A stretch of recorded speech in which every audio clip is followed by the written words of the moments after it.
realizado el 7 de enero, que como lo entiendo, ya dejaría esta discusión de alguna manera sin piso, porque lo que estaría es ratificando el derecho del Parlamento a aprobar toda modificación constitucional. Ya sabemos, por supuesto, en el fondo de esto está la posibilidad de llegar a la figura de una asamblea constituyente vía referéndum. Quienes critican esta posibilidad señalan que no, que de todas maneras esto tendría que pasar por una reforma constitucional, por una decisión de la mayoría del Parlamento. Vamos a comenzar preguntándole sobre la materia a la expresidenta del Consejo de Ministros, Violeta Bermúdez, a quien le damos las buenas noches. ¿Cómo está usted, señora Bermúdez? Muy buenas noches, señor Chávez. Un gusto saludarlo y estar en este día tan especial para nuestra ciudad de Lima. Un nuevo aniversario que ojalá vislumbre mejoras en nuestra ciudad tan golpeada después de la pandemia. Siempre es bueno recordarlo, así es. Quería yo preguntarle sobre temas de meritocracia en algunos minutos, pero comenzar por esta controversia, ¿no? Que está ocupando mucho espacio entre los comentaristas, en los propios medios, con respecto a si se están recortando las atribuciones de la ciudadanía con estas limitaciones al referéndum, o si sencillamente se está confirmando lo que de hecho ya está planteado y, como reitero, habría sido ratificado en el Pleno del Jurado Nacional de Elecciones recientemente. Sí, señor Chávez. Sobre la materia, yo creo que también aquí hay una carencia de lo que está sucediendo en muchos aspectos en nuestro país. Hay una carencia de comunicación y de diálogo. Hemos tenido la oportunidad de analizar la autógrafa, que ha sido en efecto observada por el Ejecutivo, y sinceramente la autógrafa, desde mi punto de vista, es un texto que era innecesario, porque lo que señala ya está contenido tanto en la Constitución como en la propia Ley de Participación Ciudadana, en la 26300, y me parece que hemos ingresado a un nuevo debate para polarizar puntos de vista que finalmente nos conducen a lo mismo.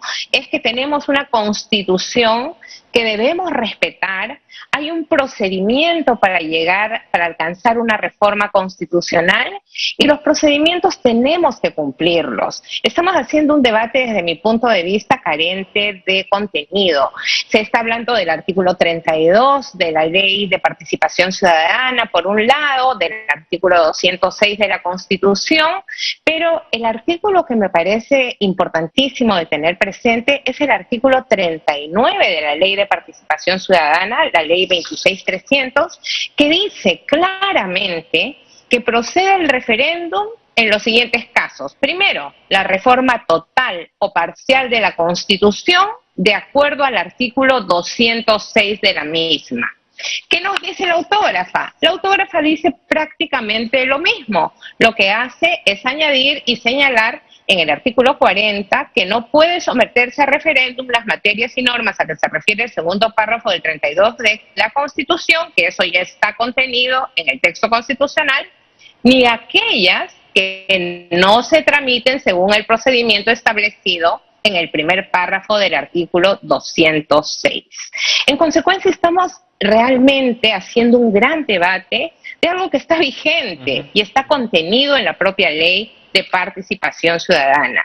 El fondo, para mí, es que no se está discutiendo por qué un sector, un grupo político, el grupo de gobierno, insiste en una asamblea constituyente, porque hasta ahora no nos han dicho cuál es el contenido de esa nueva constitución que quieren promover, y de otro lado, otro sector que se opone a cualquier iniciativa de un cambio sustantivo de la Constitución que no sabemos qué cosa es. Entonces, nuevamente estamos en un escenario de polarización sin conocer la esencia del tema en debate. Efectivamente, es una ley entonces redundante, pero sin embargo, en medio de esa evidente redundancia, uno entrevista a los parlamentarios de distintas tiendas y quienes están a favor les entra por un oído y les sale por el otro, ¿no? O sea, es decir, no, bueno, no, esto sí aplica, ¿no? Y, en fin, se verá, pero tienen una gran seguridad. Incluso hay una nueva bancada, señora Bermúdez, que enarbola, ¿no? Este mecanismo, ¿no? Para tramitar una nueva constitución, como si la descripción que usted hace pues no existiera claramente en la en la legislación. Y sí, efectivamente, lo que se ve en esta redundancia es una suerte de candado donde no es necesario, ¿verdad? Claro, y además no está cerrado que el texto constitucional, el propio artículo 206, se modifique. Nosotros desde el primer momento en que hemos escuchado voces que dicen que quieren una reforma integral, pero por una vía distinta a las que existen en el texto del 93, que es la que tenemos vigente, no han presentado una iniciativa para introducir esa nueva vía. Entonces me parece también que los ciudadanos, las ciudadanas, debemos exigir, primero, que si quieren una nueva vía, se usen los mecanismos constitucionales vigentes. Segundo, que nos digan para qué, en qué aspectos de la Constitución queremos profundizar, debatir, cambiar. De repente, si nos explican lo sustantivo que es la reforma que van a proponer, la ciudadanía nos interesaríamos más y podríamos promover un debate de contenidos, reitero, y no de posturas, no a la Constitución, sí a la Constitución. Lo que queremos es saber si se quiere cambiar, para qué, en qué temas, si es para avanzar en derechos o si es para recortar derechos, porque no vamos a permitir tampoco nosotros, los ciudadanos y las ciudadanas, que claro, quienes hoy día están detentando el poder en el Ejecutivo o en el Legislativo, tomen decisiones al margen de lo que la ciudadanía quiere, y es que se respeten sus derechos fundamentales. Una forma de recortar derechos, por el otro lado, es de alguna manera socavar, ¿no?, a las instituciones. Y socavar lo que antes llamábamos islas de excelencia, ¿no? Ahora veías que en varios ministerios había una suerte de meritocracia, había no solamente esta meritocracia, sino realmente una correspondencia en los perfiles que realmente hacía pensar que podíamos ir hacia un estado camino de la profesionalización. Hoy, un pronunciamiento particularmente importante, porque al menos es el primero que veo, donde un grupo de exministros de un mismo sector advierte sobre lo que podría estar pasando en es el que hemos visto por parte de los ex titulares de Produce, que señalan que se estarían cometiendo nombramientos o realizando nombramientos que van en contra de lo que esta cartera debería dar, básicamente como una suerte de agencia de empleos. Lamentablemente no es el primer caso que estamos viendo, son varios sectores cuestionados que son cruciales además, y estamos volviendo otra vez, de hecho, ¿no?, a esta ley que se supone va en la línea de generar mayores requisitos, ¿no?, para nombrar ministros y viceministros, pero luego encontramos que esto tiene que ver con direcciones, con gerencias, con puestos claves, donde lo lógico y lo que menos espera la ciudadanía es que estas personas no solamente no tengan cuestionamientos, sino que sean las adecuadas para ocupar tan importantes cargos.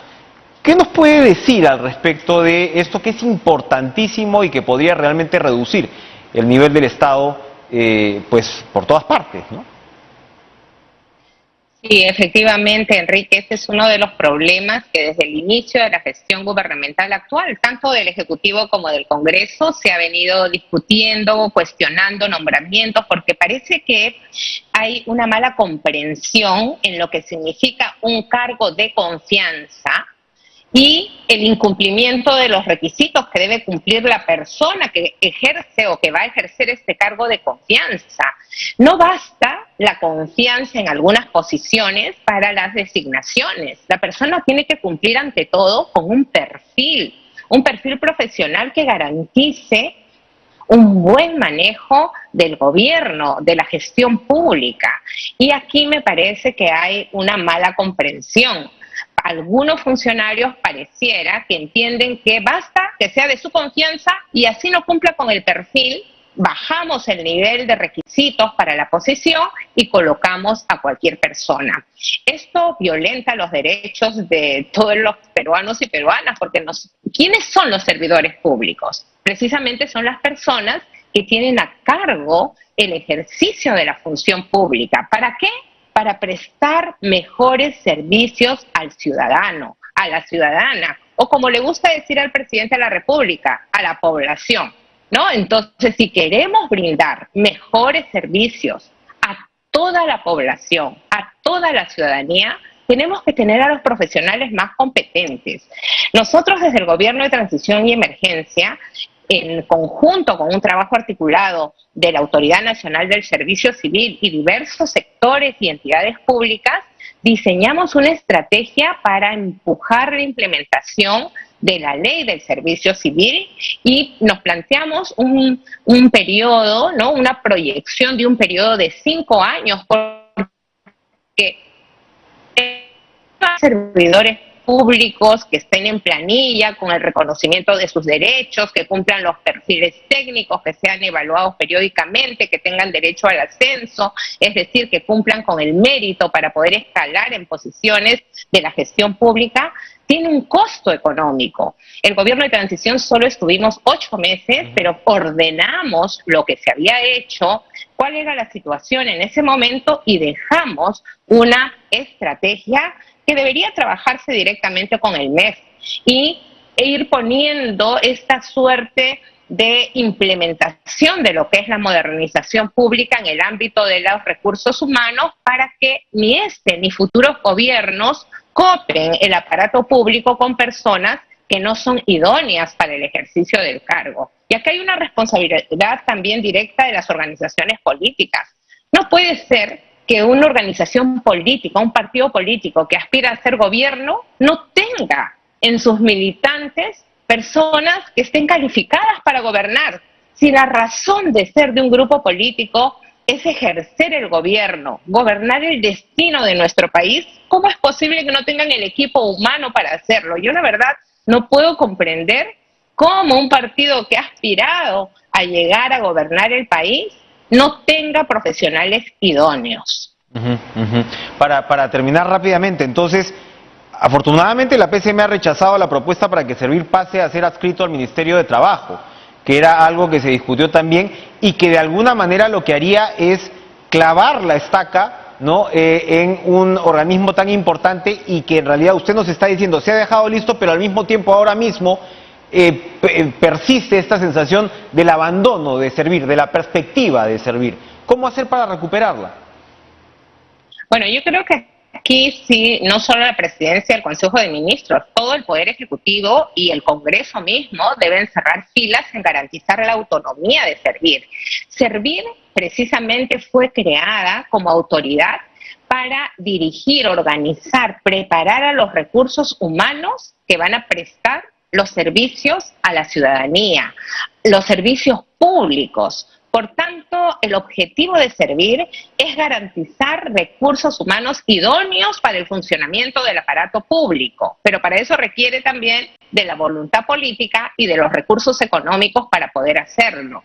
Debería esta iniciativa que viene del Ministerio de Trabajo servirnos precisamente para decir eso no puede pasar, porque el Ministerio de Trabajo tiene otras funciones. Ellos tienen sus funciones para precisamente regular la actividad laboral, los derechos de los trabajadores, el trabajo infantil, todo lo que significa la promoción del empleo en el sector privado. Estamos hablando, cuando hablamos de recursos humanos del Estado, estamos hablando de los recursos humanos del sector público. Y por tanto no se trata de cambiar una entidad y pasarla al otro porque tiene que ver con trabajo, pero es un trabajo diferente. Claro. El trabajo del Ministerio de Trabajo, perdón, el rol que cumple el Ministerio de Trabajo es otro en el Estado. Servir se preocupa de todo lo que significa el funcionario público, el servidor público en todos los niveles de gobierno. Es la autoridad nacional precisamente del servicio civil y hay que garantizar su autonomía, los recursos para que pueda implementar las políticas de recursos humanos del sector público y, por supuesto, la idoneidad de las personas que prestan servicios públicos a nuestro país. Finalmente, es labor del Estado brindar servicios eficientes a toda la ciudadanía. Muy bien, y eso no se va a lograr definitivamente con nombramientos inadecuados que se multiplican por doquier. Gracias, Violeta Bermúdez.